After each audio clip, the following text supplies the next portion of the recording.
வணக்கம் நண்பர்களே. உண்மை உரைக்கச் சொல்வோம் உலகத்திற்கு. அத்தி பிரகத்வாராகி மீன் அருளாசியோடு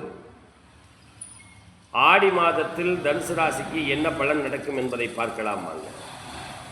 பதிவை பார்ப்பதற்கு முன் நமது வளர்வாராகி யூடியூப் சேனலை சப்ஸ்கிரைப் பண்ணுங்கள், லைக் பண்ணுங்கள், ஷேர் பண்ணுங்கள், நண்பர்களிடம் பகிருங்கள். நண்பர்களே, இந்த மாதத்தில் ஆடி மாதத்தில் தனுசு ராசிக்கு கிரக நிலைகள் எப்படி இருக்குது அப்படின்னு சொன்னோம்னா, லக்னத்திற்கு, அதாவது உங்களுடைய ராசிக்கு ராசியாதிபதி 7ஆம் இடத்திலே இருந்து குருவாகப்பட்டவர் உங்களை காப்பாற்றுகிறார். எவ்வளவு இடர்பாடுகள் வந்தாலும் அந்த இடர்பாடுகளை தகர்த்தெறியக்கூடிய ஒரு அமைப்பில் உங்களுடைய மனோதைரியம், உயிர் சக்திக்கு வலுவு, இதெல்லாம் இருக்குது. அந்த உயிர் சக்தி வலிமையாகப்பட்டது எந்த இடர்பாடுகளையும் தகர்த்தெறியக்கூடிய ஒரு அமைப்பு. இடர்பாடுகள்னால் அப்போ இடர்பாடுகள் வருங்களா அப்படின்னு சொல்லி கேட்டிங்கன்னா, உங்களுடைய ராசிக்கு 3ஆம் இடத்துல ராகு இருந்து 9ஆம் இடத்தை பார்வை செய்யுது. 9ஆம் இடத்திற்கு 12ஆம் தன் வீட்டுக்கு 12ஆம் இடத்துல சூரியன் அமர்ந்திருக்கிறார். அப்போது 9ஆம் பாவகத்தை பார்வை செய்யும் பொழுது கால் சம்பந்தப்பட்ட பிரச்சனை, தகப்பனார் சம்பந்தப்பட்ட, அதாவது தகப்பனார் மனப்பிணக்குகள், தகப்பனாருக்கும் உங்களுக்கும் ஏற்பட்ட மனப்பிணக்குகள், தகப்பனாருக்கு உடல் உபாதைகள், குலதெய்வ வழிபாடு அல்லது வழிபாட்டு முறைகளில் கொஞ்சம் மனச்சங்கடங்கள், இவைகள்லாம் கோவில் வழிபாடுகளில் சங்கடங்கள், சலிப்பு, இவைகள்லாம் ஏற்படுறதுக்கு உண்டான வாய்ப்புகள் உண்டு. கவனம் தேவை. அதே போல் உங்களுடைய ராசிக்கு 4ஆம் இடத்திலேயே சனி, அர்த்தாஷ்டம சனியை கொடுக்கக்கூடிய ஒரு அமைப்பு. உடல் உபாதைகள், அதாவது நுரையீரல் சம்பந்தப்பட்ட பிரச்சனை, சளி பிரச்சனைகள், இவைகள்லாம் வரும். அதுலேயும் 5ஆம் இடத்ததிபதி செவ்வாயும் 12ஆம் இடத்ததிபதி செவ்வாயும் எங்கே உட்கார்ந்துருக்காங்க அப்படின்னு சொன்னோம்னா, உங்களுடைய ராசிக்கு 10ஆம் இடத்துல அமர்ந்திருக்காங்க. 10ஆம் இடத்துல அமர்ந்திருக்கிற செவ்வாயை சனி நேருக்கு நேர் பார்வையிடுகிறார். நேருக்கு நேர் சனி 7ஆம் பார்வையாக பார்வையிடும் பொழுது அங்கே என்னன்னா, செவ்வாயினால் சனிக்கும் சனியினால் செவ்வாய்க்கும் பிரச்சனைகள். அப்போது 4ஆம் பாவமும் பாதிக்கப்படுகிறது, 10ஆம் பாவமும் பாதிக்கப்படுகிறது. இப்போ அந்த இடத்துல ஒரு போர், ஒரு சண்டை.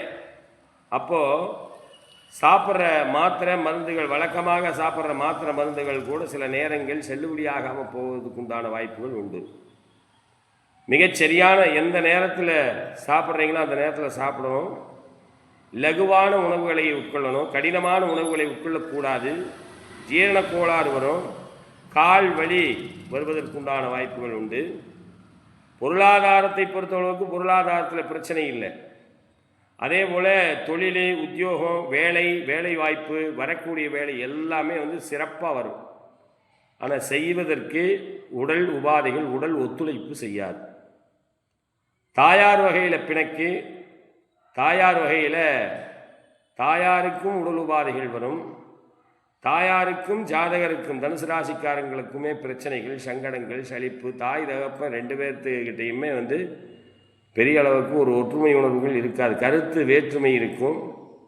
இளைய சகோதர வகையிலையும் கருத்து வேற்றுமைகள் வரும். மூத்த சகோதரர்கள் ஏதோ ஓரளவுக்கு சப்போர்ட் பண்ணுவாங்க. புத்திரஸ்தானத்தில் கவலை அளிக்கக்கூடிய ஒரு அமைப்பில் தான் வரும். அதாவது அவர்களால் கவலைகள் தான் ஏற்படும். இதில் எல்லாம் இதுக்கெல்லாம் நமக்கு ரெமெடி என்ன அப்படின்னு சொன்னோம்னா, பசுமாடு பூஜை, அதாவது காமதேனு பூஜை.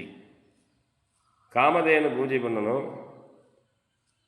கருப்பராயன் பூஜை, கருப்பராயன் வழிபாடு, அதே போல் கால பைரவருடைய வழிபாடு, இவைகள்லாம் செய்தீங்கன்னா இந்த இடர்பாடுகள்லேருந்து தப்பிச்சுக்கலாம்.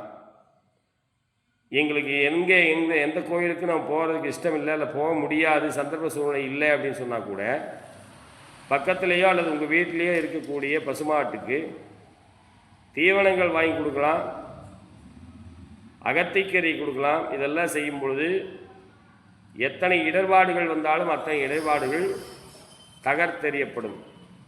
அதே போல் வரலட்சுமி நோன்பு,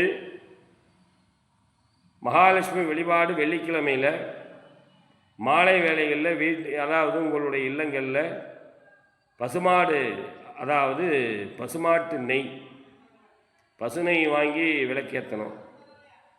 வெள்ளிக்கிழமை முடிஞ்ச அளவுக்கு சுத்தபத்தமாக வச்சுக்கிட்டீங்க அப்படின்னு சொன்னோம்னா லக்ஷ்மி கடாட்சம் சிறப்பாக இருக்கும். லக்ஷ்மி இருந்துட்டாலே வேறு எந்த பிரச்சனைகள் வந்தாலும் அந்த பிரச்சனையிலேருந்து தப்பிச்சிக்கலாம். அதுக்காக லக்ஷ்மி வழிபாடுங்கிறது ரொம்ப விசேஷம். அதில் லக்ஷ்மி வழிபாடு காமதேனு வழிபாடு ரெண்டும் ஒன்று தான். நீங்கள் மகாலட்சுமி வழிபாடு செய்யணும் அப்படின்னு சொன்னோம்னா வெள்ளிக்கிழமை காலையில் பசுமாட்டுக்கு, அது நாட்டு பசுமாடு கிடச்சிதுன்னா ரொம்ப விசேஷம்.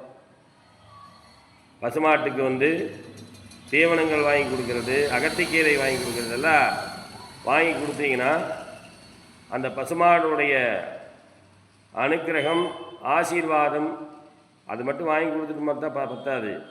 நமஸ்காரம் பண்ணணும். கீழே விழுந்து நமஸ்காரம். ஆண்களாக இருந்தால் சாஷ்டாங்கமாக, பெண்களாக இருந்தால் குறுகி நமஸ்காரம் பண்ணணும். நமஸ்காரம் பண்ணிட்டு வந்தீங்கன்னா முன்னாலையும் பின்னாலையும் இருபுறமும் நமஸ்காரம் பண்ணிட்டு வந்தீங்கன்னா எத்தனை இடர்பாடுகள் வந்தாலும் குரு பகவான் உங்களை காப்பாற்றி உங்களுக்கு வரக்கூடிய இடர்பாடுகளிலிருந்து தகர்த்தெறிந்து உங்களுக்கு அற்புதமாக துணையாக நிற்பார்.